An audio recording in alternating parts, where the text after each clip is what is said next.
O Ciência e Fé começa agora, mais uma semana cheia do poder de Deus aqui, falando de fé e de ciência. E nós continuamos a nossa entrevista aqui com o teólogo João Canuto.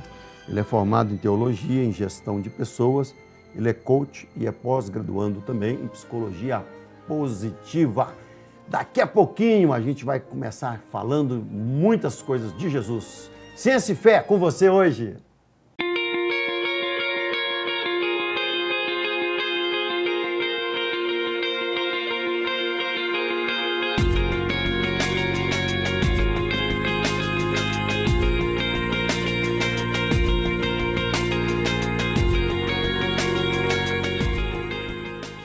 Estamos falando sobre a grande revolução da história, através de Cristo Jesus. E nós falamos muito sobre os paradigmas que ele quebrou na sociedade, na questão da mulher, a questão de olhar para o interior. O que mais nós falamos do sábado, né? E agora nós estamos falando e queremos falar ainda sobre as grandes respostas, né? Nós terminamos falando sobre... O Sócrates usou a maêutica, aquelas em vez de responder, fazer uma nova pergunta. Mas quem usa isso com toda a maestria mesmo foi Jesus, né? Ele é citado assim, até hoje os grandes literatas, é impressionante como ele cita, como ele instiga o pensamento do outro, né? Tem várias passagens para isso. Sim, recentemente, um exemplo disso é que a Bíblia, ela foi considerada a maior obra literária de todos os tempos. Né? Nós cremos que ela é a palavra de Deus, que ela é a nossa única regra de fé e prática, mas academicamente falando, ela foi reconhecida como essa grande obra de sabedoria e de literatura pelos seus vários gêneros contidos ali, história, poesia, sabedoria, né? Então tem essas questões muito relevantes, né? E Jesus ele trabalhava muito com essa questão de pergunta. Um grande exemplo é quando ele está no monte com seus discípulos e a maneira como ele se revela como Cristo ali é através de perguntas. A primeira coisa que ele pergunta é: quem o mundo diz que eu sou? Né? E aí os discípulos começam a responder. Uns dizem que é Jeremias, Elias, Isaías, um profeta, ou seja, atribuíam uma fama enorme a Jesus, porque esses homens eram homens famosos em Israel, atribuíam coisas boas, mas aquilo não era o suficiente. E aí Jesus pergunta: beleza, mas e vocês? Quem vocês dizem que eu sou? O mundo eu já sei. E aí Pedro vai lá e fala: tu és o Cristo, o Filho do Deus vivo. E isso, quando ele fala o Cristo, o Filho do Deus vivo, hoje pode parecer comum, mas quando Pedro fala aquilo, ele está respondendo: olha, o Senhor é a nossa esperança. O Senhor é o nosso verdadeiro resgatador, é o nosso Salvador. A esperança messiânica de Israel chegou. E como que Jesus fez isso? Ele não empurrava para as pessoas, ele não queria de qualquer maneira. Ele fazia as pessoas refletir através das suas sábias perguntas, né? Então, até mesmo na hora que ele vai se revelar para os seus discípulos, ele usa essas perguntas poderosas. Eu notei aqui mais dois paradigmas que ele quebra. Ele quebra o paradigma de intimidade com Deus. Sim. Ele é o primeiro a chamar Deus de Pai. Sim. Né? Porque realmente ele era.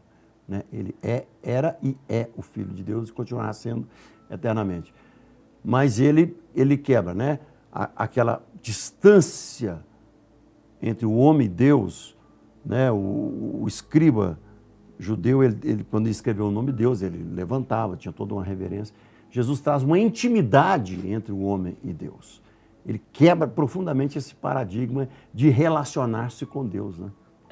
Uma das grandes diferenças do cristianismo para várias religiões é que várias religiões falam de pessoas que correm atrás de um Deus. E o cristianismo fala de um Deus que, através de Jesus, veio à procura do homem, né? E essa quebra, antigamente se falava Deus de Isaac, Deus de Abraão, Deus de Jacó, ou seja, era um Deus realmente distante. As pessoas não viam Deus como sendo algo muito próximo a elas, eles viam Deus como Deus dos patriarcas, o Deus dos profetas, o Deus dos sacerdotes, Mas Jesus, ele vem e ele fala, vós orareis assim, Pai nosso que estais no céu. Ou seja, a todos quanto receberam, deu-lhes o direito de serem feitos filhos de Deus. Isso traz uma intimidade, né? O véu foi rasgado, Jesus se aproxima da humanidade e ele mostra a promessa que a bondade e a misericórdia nos seguiriam todos os dias da nossa vida, e agora ele vem prometer um companheiro permanente, um companheiro de todas as horas, de todo o tempo, uma verdadeira aproximação. E o outro paradigma muito forte que ele quebra, que a gente vê mostrando ainda o amor de Deus, né? É que quando você lê Levíticos, né? Lá perto do fim de Levíticos, a lei resume-se: quem com ferro fere, com ferro será ferido.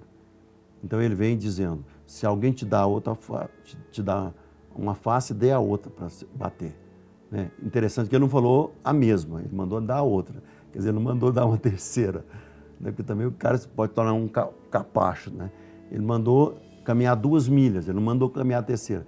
Mas quer dizer, ele fala assim, mostra a sua sabedoria, aniquila a violência do outro com a sua sabedoria.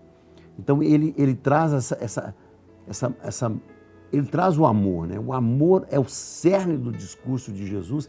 Ele quebra todo o paradigma de ferir o outro porque foi ferido. Sim. Né? E avalizado pela lei mosaica. Ele nos ensina a orar pelos nossos inimigos, ele ensina essa questão, é muito interessante. Se alguém lhe bater uma face, entregue a outra. Jesus Ninguém mostra nunca tinha falado isso. A questão de renúncia do homem, de não invadir o espaço do outro, mas também de não revidar. E isso é muito interessante em Jesus. Jesus nos ensina a quebrar ciclos. Né? Uma hora a violência tem que parar. Como? Alguém que quebra com o amor.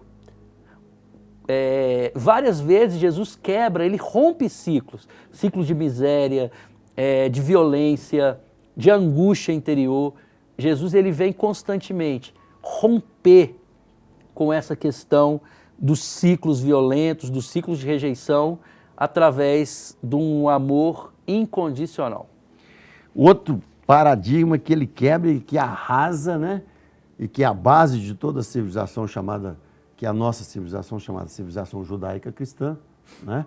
Hoje a pós-modernidade judaica cristã, ele arrasa com o sentido da não vingança, da não violência, né? Que foi tão difundida aí no século passado por Gandhi e por Martin Luther King. Do perdão. O perdão era inconcebível para qualquer pensador. Você vê Sócrates com um discurso até parecido com algumas coisas do cristianismo, mas você vê alguns filósofos anteriores que nasceram antes de Cristo com algum discurso parecido. Mas ninguém fala do amor, da virtude do amor e do perdão como valor de saúde física e emocional. Olha onde ele vai. Pedro chega para Jesus e pergunta quantas vezes se deveria perdoar. Né? E Jesus fala, te disseram 7, eu vos digo 70 vezes 7. Isso é interessante, que até 7 a gente até conta, não? Eu já perdoei 5, 6, mas se você for fazer as contas, dos 70 vezes 7 dá 490 vezes.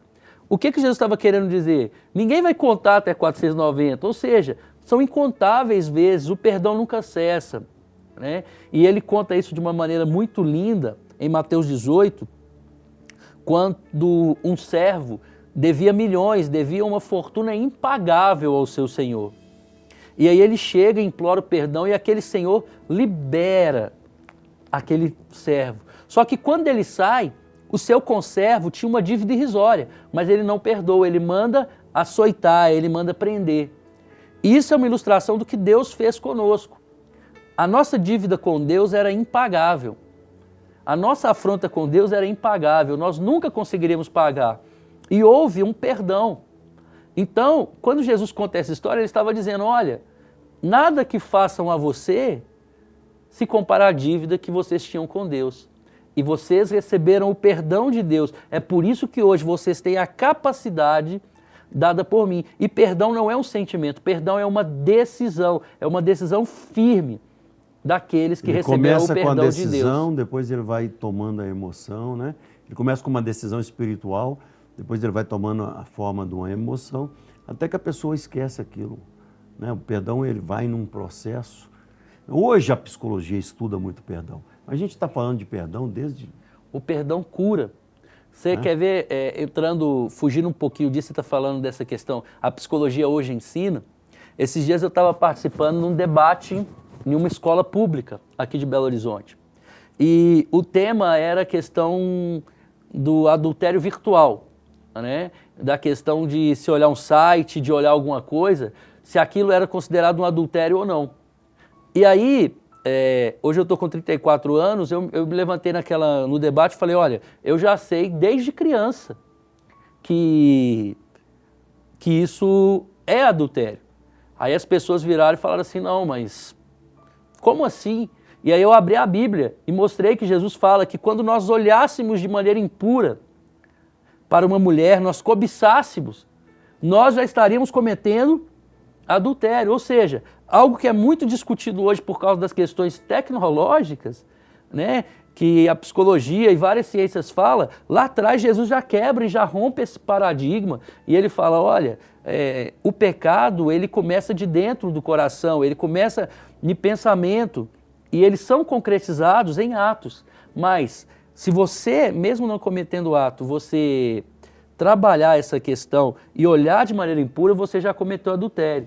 Então Jesus ele já trabalha coisas há 2.000 anos atrás, a Bíblia há 4.000 anos atrás, que são muito discutidas hoje, mas que tiveram raízes e princípios nas palavras de Jesus e da Bíblia.